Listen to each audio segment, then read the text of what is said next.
¿Qué tal? Buenas tardes. Bueno, el ítem que me ha diseñado es encefalopatía hepática. Siguiente, por favor.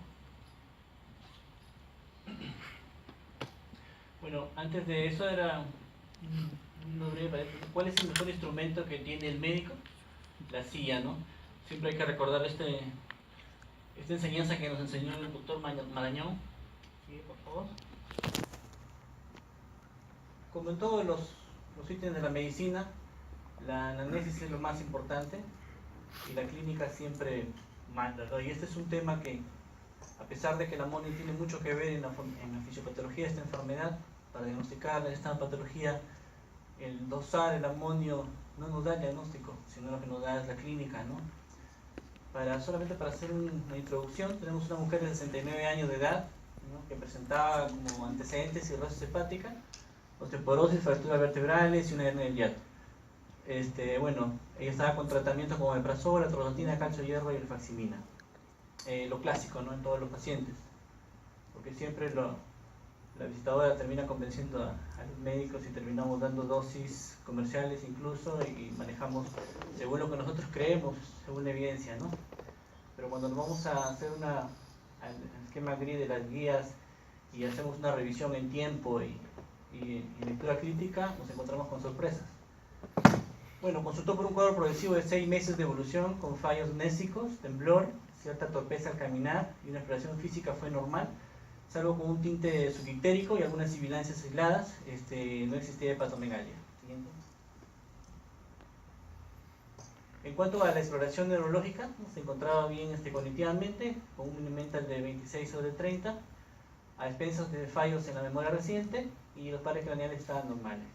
No existía rigidez, ascinesia, alteración de los reflejos posturales, aunque sí un discreto temblor fino distal en los miembros superiores bilateral y simétrico. La marcha era cautelosa, sin clara disminución del braceo, y se detectó una hiperreflexia generalizada con aumento del área reflexogénica. No existía policinetismo, clonus, dimetría, ¿no?, la leucocinesia, ni tampoco un déficit motor ni sensitivo. Los reflejos plantares fueron flexores. Siguiente.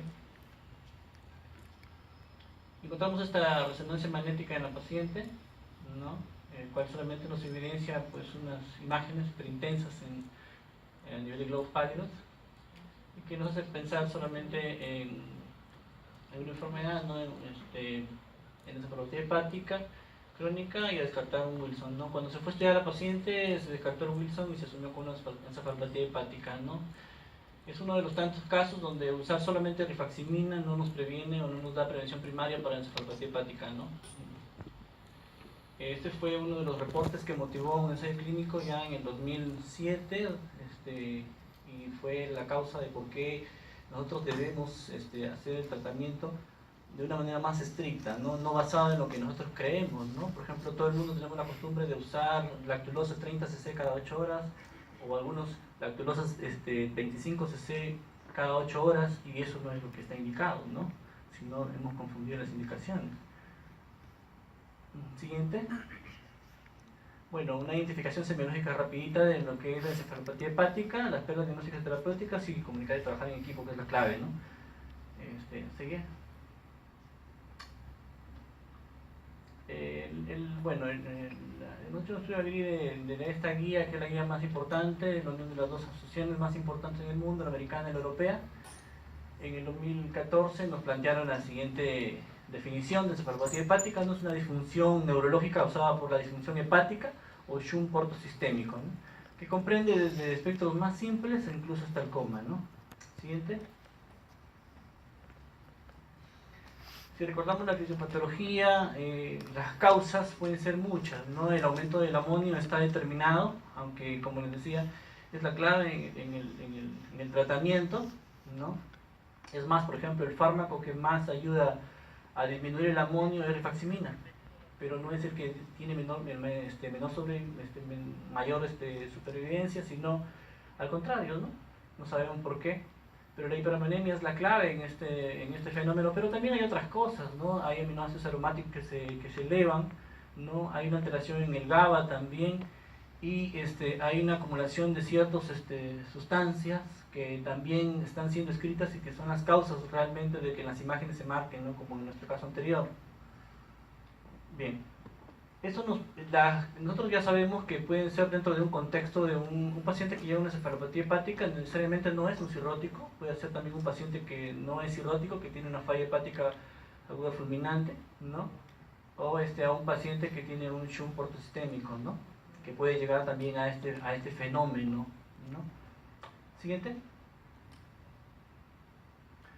Bueno, son más o menos lo que nosotros vamos a tener ya como establecido, haciendo un resumen de lo que todo el amonio no va a tener una alteración en el metabolismo, el aumento del GABA, ¿no? Y eso nos va a llevar a una disfunción astrocitaria, ¿no?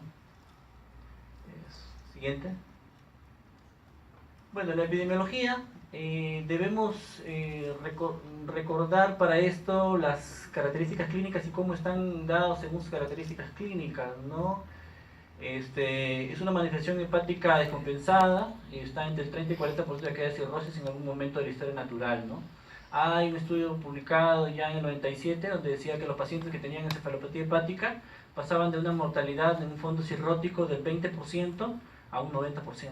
Si solamente el hecho de encontrar una encefalopatía hepática como primer evento ya nos aumenta la mortalidad, ¿no? Siguiente. Hay que recordar que hay formas de la encefalopatía hepática. Pueden ser clínicas o evidentes, ¿no? Y las encubiertas o encefalopatía mínima también conocida, ¿no?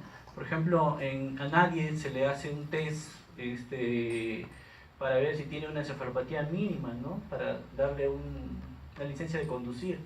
Sobre todo estos pacientes tienen alteraciones para conducir, ¿no? Los que tienen encefalopatía hepática mínima, que son las hepáticas cover, ¿no? Bueno, esta última se desarrolla más o menos entre el 20 al 80% de los pacientes con cirrosis. Y también tienen alta recurrencia, ¿no?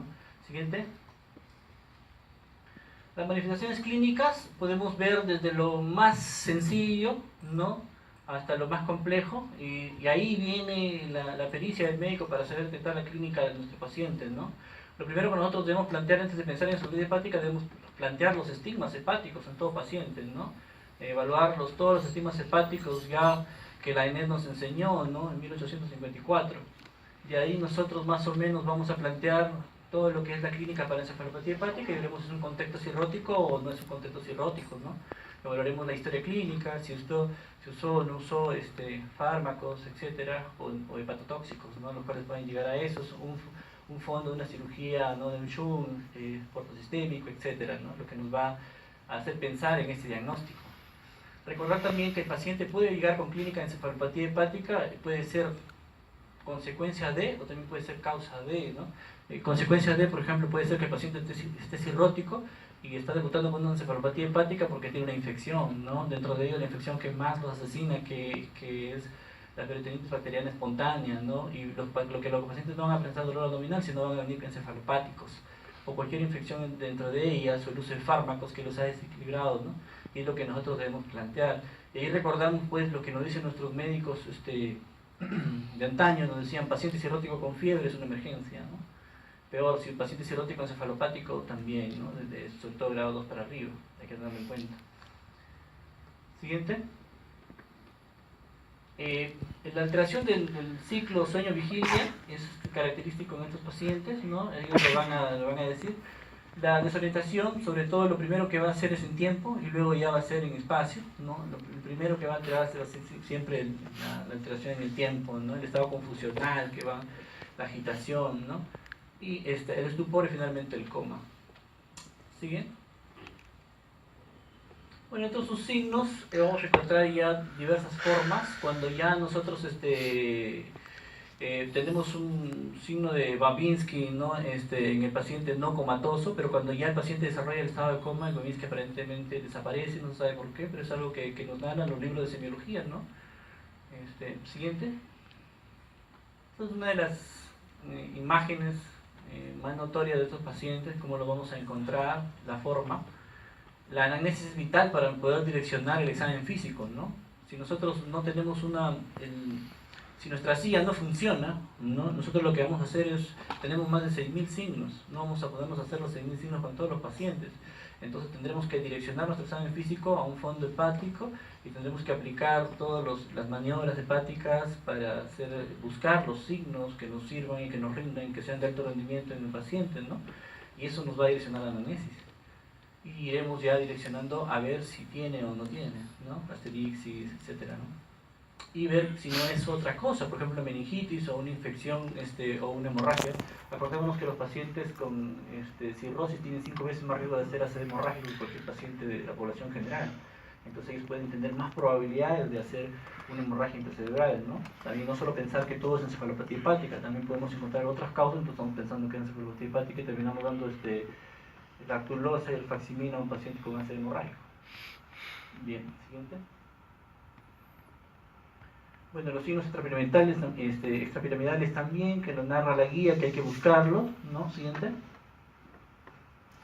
Típico signo de la asterixis, ¿no? Ya nosotros conocido también, ¿no? El tono muscular va a perder su acción, ¿no? Y nos va a desarrollar en este signo característico que nos habla de una encefalopatía de grado 2 para arriba, ¿no?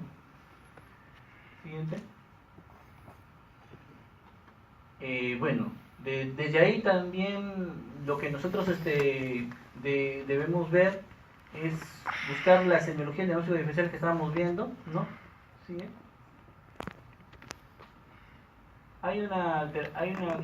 Bueno, para mí no lo había escuchado, me llamó la atención en la guía que nos habla sobre la mielopatía hepática, ¿no? Es una patología que aparece también, puede aparecer dentro de estos pacientes, sobre todo más en los pacientes con Child-Purkinje, ¿no? Podría encontrarse también eso, ¿no? Con nivel sensitivo, etcétera, ¿no? Siguiente. Bueno, la encefalopatía hepática persistente también hay que tenerla en cuenta, ¿no? Y siguiente. Bueno, algo para recordar, no es lo mismo decir los grados, ¿no? Con los tipos. Los tipos de encefalopatía hepática tenemos el A, el B y el C.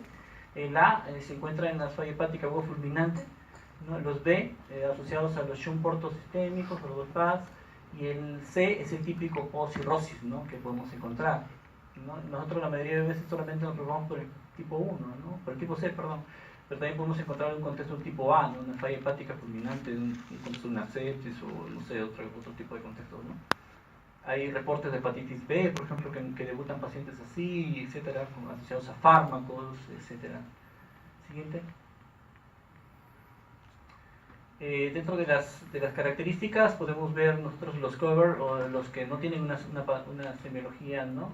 Del grado 1 y el minimal, que es una encefalopatía, y a los que son clínicamente manifiestas, ¿no? Del grado 2 hasta el 4, marcando un ítem importante en el grado 2, lo que es la asterixis, ¿no? Y luego ya vamos a ir hasta el 4 en el coma, que tenemos que verlo. También lo importante acá es la velocidad, cómo se instala el cuadro, ¿no? Y eso hay que tenerlo en cuenta también. Siguiente. Entonces, recordando acá los tipos y los grados, ¿no? El curso, si es espontáneo o no. Siguiente. Los diagnósticos diferenciales son cruciales, ¿no? Cuando nosotros vemos clínica de focalización, etcétera, a veces también en la encefalopatía hepática per se hay reportes de que muestran focalización con tomografías y resonancias magnéticas negativas, ¿no? Sin daño anatómico y los pacientes focalizan. Entonces, podemos tener una clínica de un paciente focalizando sin tener daño a nivel neuronal, y eso lo hace totalmente difícil, a veces, sobre todo en los grados más avanzados, donde la neuroimagen es importante, ¿no? Siguiente. Bueno, entre las pruebas diagnósticas, recordemos pues, ¿no? El PES, que es un esquema que nos va a permitir, siguiente por favor, una imagen acá. No, si ustedes ven, los números están dispersos, se dice al paciente que siga los números en un orden de acuerdo a la numeración, y el paciente encefalopático no va a poder hacerlo, ¿no? Y eso nos va a dar unas pruebas psicométricas de la evaluación más o menos de que si el paciente tiene o no tiene alteraciones. Siguiente. Bueno, aunque la enfermedad es propia del amonio, ¿no? Dentro de la fisiopatología marca la importancia, el amonio no sirve. Hay 3 estudios que demuestran que el amonio no sirve para el diagnóstico de encefalopatía hepática, ¿no? Es más, hay un Cochrane que dice que no sirve para diagnóstico, sino sirve para seguimiento. el hecho de que un paciente que tiene una falla hepática aguda fulminante y siempre se sigue el amonio tiene que ver mucho con la mortalidad, y dentro del contexto de una encefalopatía hepática severa, sobre todo el seguimiento del amonio podría ayudar, ¿no? Sobre todo en la severidad y en la sobrevivencia. Eso es lo único que nos muestra el Cochrane, pero más otras cosas no. Para el diagnóstico casi no es usado, ¿no? Sino más es la clínica. Por eso empecé la charla hablando de que el mejor instrumento del médico es la silla, ¿no? Siguiente. La tomografía, como les decía, ¿no? La hemorragia cerebral es 5 veces mayor en los pacientes con fondo hepatópata, ¿no? que en los pacientes que no tienen, propio de la coagulopatía del paciente hepatópata, ¿no? Ellos tienen no solamente enfermedades hemorragias, también son trombóticas, porque tienen alteraciones en la proteína C y S, y no solamente tienen un problema en la coagulación, ¿no? Pero eso nos hace de que ellos tienen más riesgo de hacer un ACV hemorrágico, sobre todo cuando están debutando y están focalizando, no sabemos pues si lo que tienen realmente es un problema por la encefalopatía o es porque tiene una hemorragia allí, ¿no? Bien, la terapéutica antes de la guía, esa era, ¿no? Esa aparecía en los libros, ¿no? Hidratación, con locuras como esa, que nosotros hay que tener en cuenta. Cuando hice la revisión de la literatura eran pacientes que estaban con contexto de deshidratación, etcétera, ¿no? Pero reposición vitamínica, por ejemplo, hablaban en los libros antes, ¿no? Cosas así, que bueno, hasta así hay estudios por ahí que no lo figura el Cochrane, pero que también podrían ayudar, dicen, ¿no? Pero en Cochrane no figura. Las retinas, por tanto, los aminoácidos en cambio sí tienen un poco más de evidencia, como lo vamos a ver más adelante. Cuando el problema es farmacológico, no los antídotos, las benzodiazepinas como el ruacenilo también cobran importancia, ¿no? Pero en lo que cuando se ha hecho la revisión se muestra que sí, pues no hay regresión del fármaco, pero la encefalopatía no disminuye después de pasar el antídoto. Siguiente. Ahora, no está clara la utilidad del tratamiento cuando tenemos alteraciones mínimas, ¿no? Pero sí debemos verla cuando el paciente, por ejemplo, va a ser un chofer, ¿no? Lo que no está marcado en nuestro país. Siguiente.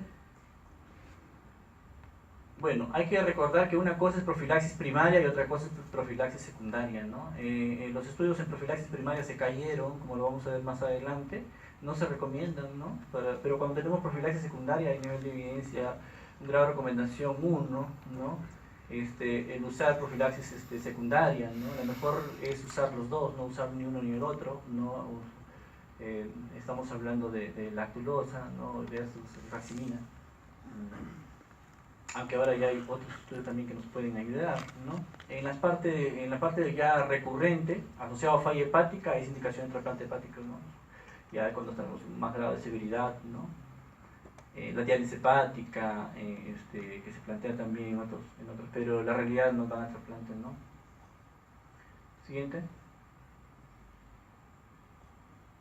Bueno, estas son las medidas más o menos lo que nosotros tenemos que ver, no solamente ir al tratamiento, sino buscar la causa, qué es lo que nos llevó a esto. Si el paciente tiene alteraciones, la unidad de cuidados intensivos nos va a ayudar, ¿no? Siguiente. El tratamiento farmacológico, hay mucha evidencia sobre cuando el paciente está en encefalopático, el uso de la sonda, ¿no? Nasogástrica, a pesar de que el paciente tenga varices esofágicas, en el último congreso de gastro, por ejemplo, hablaron de que los pacientes, a pesar de que tienen varices esofágicas y están encefalopáticos, se debe usar la sonda nasogástrica, a pesar del riesgo, ¿no? Siguiente. Bueno, los disacáridos no absorbibles como la lactulosa, ¿no? Acá lo que nosotros planteamos es, vamos a ver, una cosa es lo que la guía nos dice a sueltas, ¿no? Pero nosotros lo que nosotros tenemos que marcar es que se debe dar dosis de 25 mililitros, ¿no? Lo especifica allí a cada hora hasta que el paciente defeque. Una vez que el paciente defeca, y se debe manejar con dosis cada 12 horas y mantener defecaciones de 2 a 3. No es que la lactulosa se va a dar 3 veces al día, sino que el paciente debe defecar 3 veces al día. Como lo logres, lo puedes lograr cada 8 horas, lo puedes lograr cada hora o lo puedes lograr cada 12 horas. Pero la idea es que no des bolos mayores también, porque también se hizo estudio con 50 y con 100 y se vio que los procedimientos iban más a la deshidratación y no iban más al tratamiento, ¿no? Por ejemplo, vamos a ver los estudios. Siguiente. Este es el primer Cochrane que nos habla sobre, con paciencia, Regresa. No te desesperes. Bien. Bien, el primero nos habla, ¿no? Sobre la comparación de disacáridos no absorbibles versus placebo, ¿no? Y donde muestra la evidencia en casi todos los estudios favor al uso de los disacáridos no absorbibles, pero acuérdense que esto ya es un tratamiento secundario, ¿no? Donde la evidencia nos dice que es algo a favor, ¿no? Siguiente. Esto es un metaanálisis sobre prevención primaria, ¿no? Donde el estudio se cayó, pero en la conclusión, cuando uno lo lee a ciegas, dice bueno, que el estudio no va, ¿no? En prevención primaria no debe usarse, pero cuando uno analiza los resultados no es tan cierto la conclusión que nos da, ¿no? Por ejemplo, siguiente. Este es el primer cuadro que nos habla, ¿no? Sobre quién está a favor. Está a favor realmente hacia disacáridos, ¿no? En prevención primaria, pero lo malo que no es estadísticamente significativa, ¿no? Pero sí puede ayudar. Hay una ampliación en el 2016 con otro estudio que es el anterior, que muestra un brazo de esa investigación, donde que sí, en esta investigación, y realmente sí, no tiene implicancia en la mortalidad, pero sí ayuda, ¿no? Pero cuando lo vemos estadísticamente significativo no lo fue, por eso es que el estudio fue negativo. Siguiente. Ahí aparece un cuadro que es su efecto adverso más importante, que es la diarrea, ¿no? Por eso es que nosotros no debemos precipitarnos con dosis tan altas como 30 cc cada 8 horas, por ejemplo, la lactulosa, que es una costumbre usarse siempre, ¿no? Y que nos lleva más a la diarrea, ni dosis mayores, ¿no? Siguiente. Siguiente. Bueno, esto es la comparación de rifaximina versus disacáridos no absorbibles, ¿no? Donde disacáridos no absorbibles fue superior, ¿no? Sobre rifaximina, ¿no? El laboratorio casi le da un infarto cuando salió este estudio, pero tuvieron que publicarlo. Pero cuando uno hace la búsqueda ahora, esto fue publicado en Gastroenterology y ha sido retirado. Si uno lo quiere buscar, tiene que hacer maravillas para buscarlo, ¿no? El laboratorio tiene poder en el mundo, ¿no? Siguiente. Esta fue una comparación. Esta es una tesis publicada en la UPAO, ¿no? Un médico para graduarse compara rifaximina versus lactulosa, ¿no? Y ella llega a una conclusión muy interesante, ¿no? A pesar de ser un estudio, una tesis no viene siendo tan sólida, pero es una tesis bien diseñada, ¿no? Donde nos habla menor mortalidad en los pacientes que usaban los dos a los que usaban una sola, ¿no? Siguiente. Bueno, los probióticos también hay evidencia sobre su uso, ¿no? Los estudios preliminares sugieren su eficacia, ¿no? Pero todavía están en estudios, pero de nuevo, acuérdense que esta ya fue en 2014. Miramos el estudio entonces, dale clic. Siguiente. Este es el estudio de Cochrane sobre los probióticos, ¿no? Si nosotros vemos en 2017, cuando la guía se publicó, todavía el estudio no había terminado, ¿no? Pero el estudio marca a favor a los probióticos, ¿no? En comparación con el placebo. Así que sí, seguramente en la siguiente guía estarán incluidos, ¿no? Siguiente. El ornitina, el aspartato, ¿no? El papel en la terapia endovenosa. Hay muchos estudios sobre esto, pero ya han salido un estudio donde comparan los 5 más importantes en la terapia. Siguiente. Y donde ha considerado dentro de ellos, esto es una revisión sistemática, ¿no? Donde comparan los 5 y esto da unas conclusiones bien interesantes, ¿no? Aquí a estudiarse están los disacáridos, la neomicina, la rifaximina, la L-ornitina, el aspartato, los aminoácidos de cadena ramificada, ¿no? Y así como vemos efectos adversos en estos, vamos a ver los cuadros acá. Siguiente, por favor.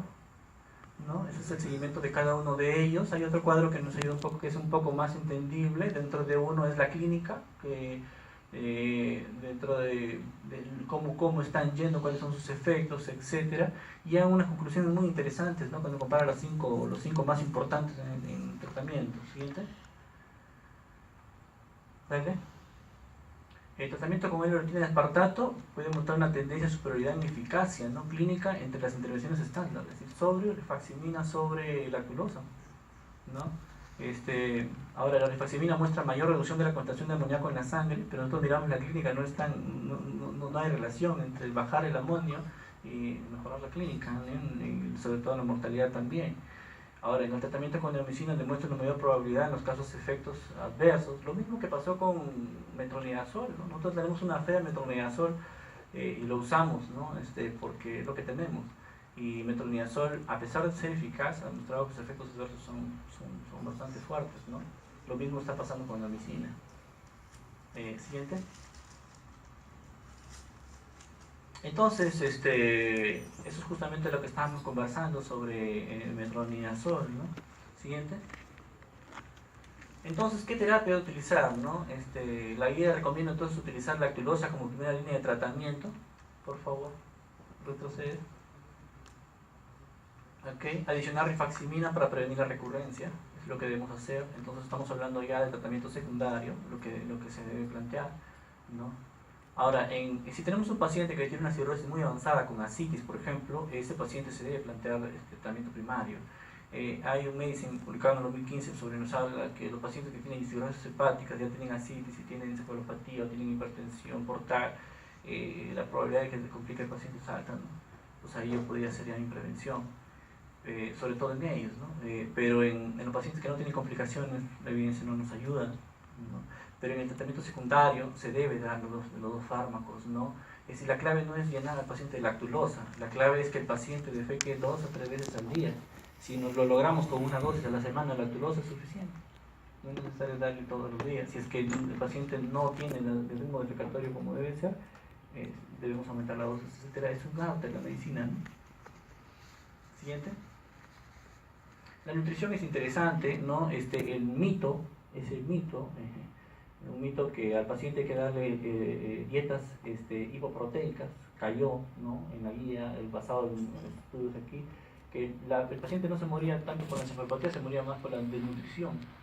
Y las dietas hipoproteicas eran causa de muerte, entonces se implicó por no ser exagerados en su dieta. Los pacientes deben tener un control, ¿no? Un manejo, una evaluación nutricional estricta, ¿no? Y no ir a los excesos con las dietas hipoproteicas, ¿no? Porque la mortalidad aumentaba. ¿Seguimos? Bueno, el curso de terapéutica, entonces nuestras conclusiones terapéuticas son que debemos hacer prevención secundaria, ¿no? Como lo estamos viendo, ¿no? Algo que debemos aprender, quizás llevar para la casa, 25 cc cada hora hasta lograr la defecación, luego cada 12 horas, titulando su frecuencia, ¿no? Para 2 o 3 defecaciones diarias, es la clave en esto. Segundo episodio, se recomienda la rifaximina para prevenir mayores recurrencias, y bueno, en el futuro ya no vamos a usar más aminoácidos, me imagino que la ornitina, conforme sean admitidas en la guía, ¿no? Muchísimas gracias.